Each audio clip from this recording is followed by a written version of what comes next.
Book of Nehemiah. We left off in chapter 10 and we're starting in verse 11. In chapter 10, we saw at the closing of the chapter, things have been getting right with the Lord and with their organization, the reorganization of the ceremonies, the rituals, the sacrifice system, the social living, the moral living, getting back to the commandments of the Lord. And they make a commitment to the house of God. You can see there in that last verse, it says in verse 39, "For the children of Israel and the children of Levi shall bring the offering of the corn, the new wine, and the oil unto the chambers, where are the vessels of the sanctuary, and the priests that minister, and the porters, and the singers." And notice this last phrase, "and we will" what? So they've committed this under an oath. Remember, they took an oath and a curse if they violated that oath. That's a serious matter. If you promise God something, you best keep your promise, or you'll suffer consequences for breaking your promise. So it's a very serious thing when you take an oath to God. It's supposed to be, you're not supposed to take oaths unless you're serious about that oath. And if you take an oath and fail to keep it, you will incur the wrath of God, some type of discipline. But if you're going to make an oath, make sure that you keep it and keep it exactly like you promised God you would. So when you make God a promise, God will hold you to it. All right? And here they are, they're committing themselves to not forsake the house of God. And that was one of the things that was going on during the time before the removal, is that they were basically forsaking the house of God completely. Nobody wanted to go in there because they'd made all the other altars inside those secret rooms. Nobody wanted to practice it because it was corrupt and wicked things were going on. So basically they forsook the house of the Lord. Okay? And then we saw in the book of Ezekiel where you can see where God's glory departed from the temple. It went from the sanctuary, it went to the temple gate, and then from the temple gate to the gate at the outer courts, and then on to heaven. And Ezekiel had a son they named him Ichabod, which meant what? The glory has departed. The glory has departed. So they forsook God's house, and God then forsook them. He lifted his presence, his holy presence, from that place where he was meeting with them and left them to their sin. So now, here's the reverse of the picture. They finally got things straightened out.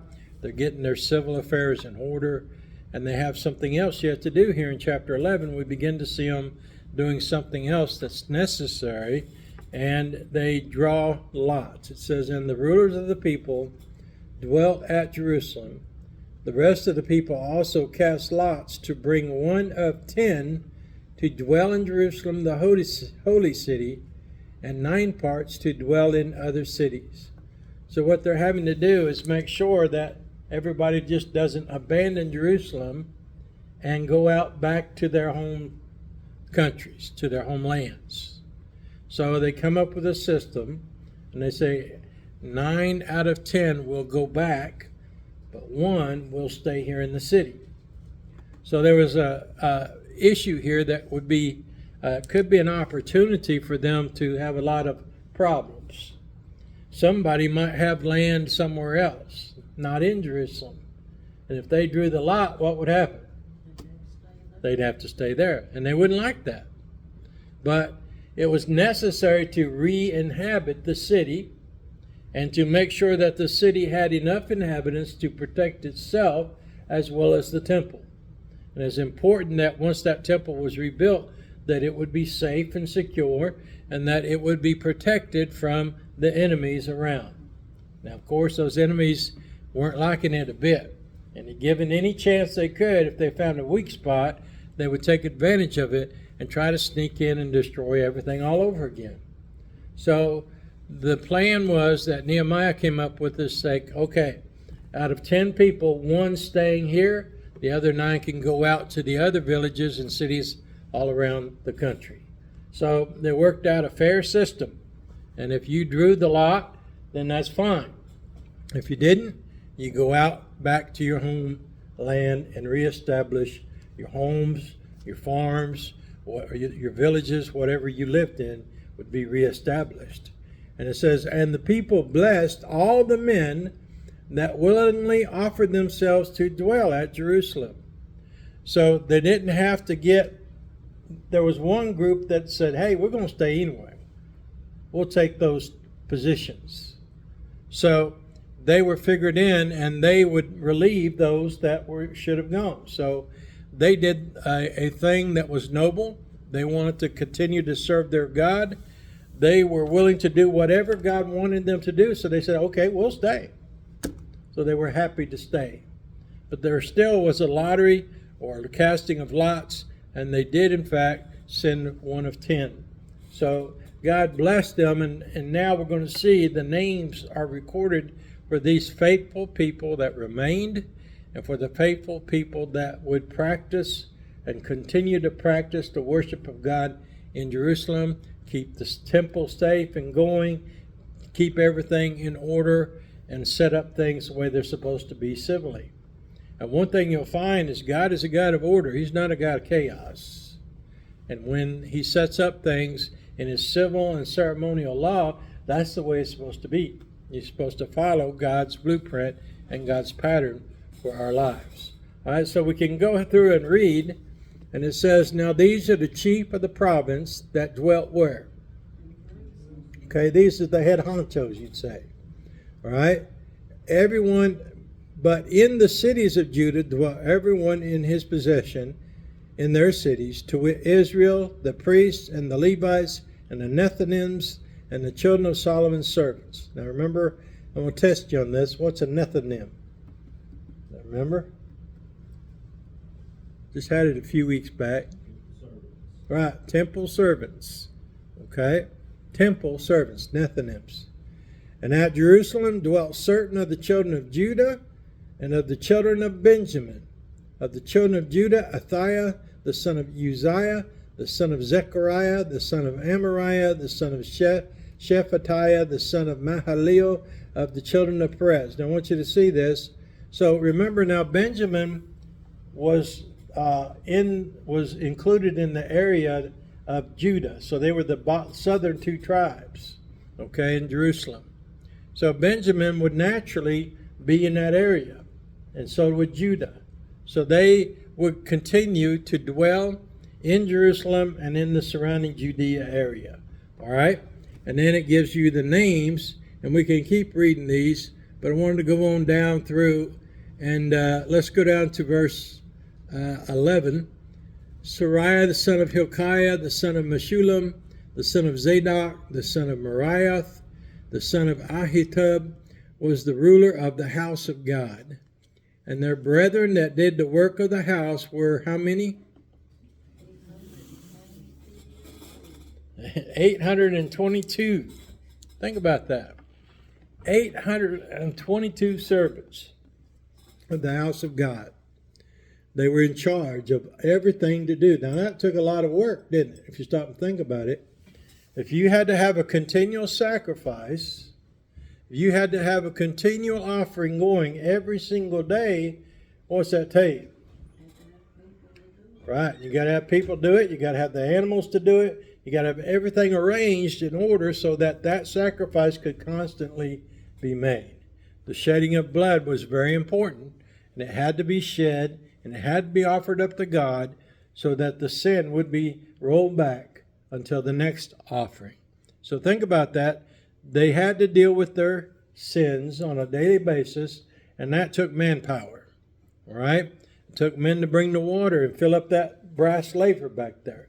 It took men to chop the wood, and they had seasons of chopping wood. They had worked out and divided up the work. They had men that would go be wood choppers for a season, chop up the wood. Then they would bring the wood. They would stack it up where it was on the holy ground, and it would be dedicated simply for that brazen altar and nothing else. It wasn't for them to eat on. It was simply for that brazen altar to burn the sacrifices on. And that's that second one back there. That's the brazen altar right there, right? It have wood down in here. It have the coals and the ashes, and it had an iron grate in the top of it. And that's where they would kill the sacrifice. The priest would catch the cup of blood and take it in, put 4 drops, 1 on each horn, and then he would take it in on the day of Passover, or the Day of Atonement, I should say. He would go into this Holy of Holy place and sprinkle blood with a hyssop branch all over this mercy seat. All right? And then that would symbolize that God is looking through that blood and forgiving their sin for that time. All right? So, very important. And they set up these courses. They set up the order. Here now it says there are 822 brethren that did the work of the house. So whatever work was necessary, this is the group that did that work, whatever it was, whether it be cleaning, whether it be polishing, whether it be sweeping, whether it be mopping or whatever. They had to keep it clean. That was a very important part of this temple. You know that when you're killing something and you're bringing blood in, what's going to happen eventually if you don't have it clean? It's going to get messy, slippery, and stink and all that. So it had to be maintained on a regular basis. It had to be cleaned. And that symbolizes the fact that we need to be cleaned on a regular basis as well. We need to do business with God every single day, confess our sins, and deal with those sins on a daily basis, not weekly or monthly or yearly, but on a daily basis. We need to deal with our sins and get that cleansing that we need. All right? And I want you to see that. And then there's another group, 13. It says, and his brethren, chief of the fathers, 242. All right? And Amashai, the son of Azareel, the son of Ahaziah, the son of Meshillemoth, the son of Immer. And their brethren, look at this, mighty men of valor, how many? Right. Mighty men of valor. Now, does that sound familiar? Have you seen that term before? Who are those men? David had the mighty men. They were the specialists, as it were. They were the cream of the crop when it came to fighting. They were known for their bold and brave acts and their victories in battle. Right? Mighty men. In other words, they went up against you, you knew you were in a fight. Okay? And they usually win because that's why they call them mighty men. They would overcome their enemies in strong ways. So these were mighty men. It says there's 128 of them, with an overseer was Zabdiel, the son of one of the great men. In other words, there's a direct connection between David's great men and this Zabdiel. He was the son of one of those great men from David's time. Okay? So there's the connection. I wanted you to see that. And then also it says, also the Levites, Shemaiah, the son of Hashub, the son of Azrikam, the son of Hashabiah, the son of Buni, or Bunny, however you want to say it. Okay? Now, I may be mispronouncing his names, and that's okay. If you want to look each one of these up, I can show you how to look them up, and you can get the Hebrew pronunciation if you want to. But remember, there's some interesting history in this also. Go down to verse 18. All the Levites in the holy city were how many? 284. How many is 4 and 4? Right, 84. 284 Levites. Okay? And let's see. And it says that the Levites had oversight of the outward business of the house of God. The outward business. Okay? That would mean they would do the cleanup around outside. They would take care of the water and the wood for the fires. They would set up the tent, or they would set up anything that needed to be set up outside for special occasions. They would be the ones in charge of the gates for the house of God. You know, the area was a holy place. It was tented off, or it was separated, so that you couldn't go in if you weren't of the house of Israel. You'd have to stay outside the gate. right? But if you were of the house of Israel, the women folk would go in the next gate, and then the main gate would be the holy place, and only certain people could go into that holy place. And then, of course, the Holy of Holies was only one person got to go in there, and he only did so once a year. But that offering was constant and continual. All right? So it says, and Mattaniah, the son of Micah, verse 17, the son of Zabdi, the son of Asaph, was the principal to begin the thanksgiving. How? All right? So here's a man that's dedicated to what? Praying. For prayer, opening prayers, and for prayers for the ceremonies and all of that. He was known as the man of prayer, right? Thanksgiving in prayer. And Bakbukiah, the second among his brethren, and Abda, the son of Shemuah, the son of Galal, the son of Jeduthun. All the Levites in the holy city were 284. Moreover, the porters, Akub, Talmon, and their brethren that kept the gates were 172. Now remember how many gates they had. 12 gates, right? Plus the temple gates. So they had to divide the watches. These were the guys that were the guards to the gates. They were the gate porters, you might call them. They were there responsible to open and close the gates every morning, every evening. They're responsible to set watches on those gates to make sure the enemy didn't sneak in. They were responsible to open at first light those gates so business could begin. They were responsible for all of that. Okay, so they had their delegated duties that they would do. Okay, and it says, and the residue of Israel, of the priests and the Levites, were in all the cities of Judah, everyone in his inheritance. But the Nethims dwelt in Ophel, and Zihah and Gispa were over the Nethims. The overseer also of the Levites at Jerusalem was Uzi, the son of Bani, the son of Hashabiah, the son of Mattaniah, the son of Micha. Of the sons of Asaph, the singers were over the business of the house of God. For it was the king's commandment concerning them that a certain portion should be for the singers, due for how long? Now think about that. If you were a singer, guess what you had to do? You'd be singing in shift. Okay, you'd sing day shift or night shift. But 24 hours, just like those sacrifices were going on, so were the singers.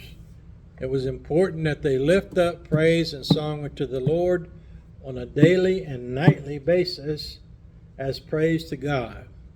It's important for us to think about that too. We need to be lifting up praises, making in ourselves that joyful noise, and lifting up spiritual songs and hymns unto God, worshiping and praising Him every day and every night. All right? And it says, and Pethiah, the son of Meshezabeel, of the children of Zerah, the son of Judah, was at the king's hand in all matters concerning the people. So he's like the second right-hand man, okay? He's the one that will carry out the king's orders and see to it that they were carried out.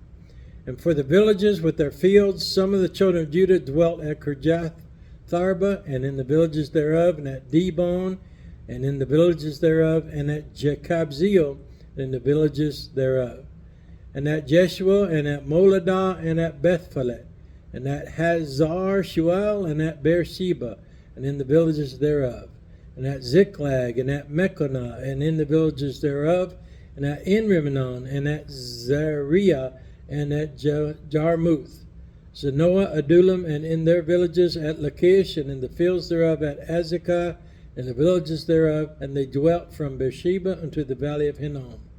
The children also of Benjamin from Geba dwelt at Michmash, and Ahijah, and Bethel, and in their villages, and at Anathoth, Nob, and Ninah, Hazor, Ramah, Gataim, Hadid, Zeboim, Nebalet, Lod, Ono, the valley of Craftsmen, and of the Levites were divisions in Judah and in Benjamin. So they divided up the Levites between the two tribes, The Levites would go to certain cities. Now remember, each tribe had to have a city for the Levites. Okay? So the Levites, remember, that was their sole job, was taking care of the service of the Lord. They didn't have any other occupation. They couldn't go out and plant or any of those things. So the Levites were assigned to each city in the tribes of Israel. And they would be assigned here, it says, in Judah and in Benjamin among their tribes. And it was important for that to happen because there wasn't room for them all in the city.